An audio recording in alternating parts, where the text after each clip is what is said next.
আমরা যদি একটি বস্তুর ভেতরে আরও ভেতরে প্রবেশ করি তাহলে আমরা জানি যদি যৌগিক পদার্থ হয় তাহলে পাবো অণু, আর মৌলিক পদার্থ হলে অণু অথবা পরমাণু দুটোই পাবো।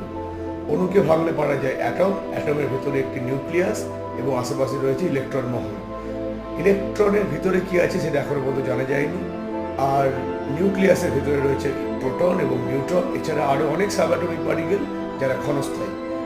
এবার যদি প্রোটন বা নিউট্রনের ভিতরে ঢোকা যায় তাহলে আমরা পাবো কোয়ার্ক পার্টিকেল। এরপরে কি পাবো? এখানেই কিন্তু ক্লাসিক্যাল ফিজিক্স থেমে যায়।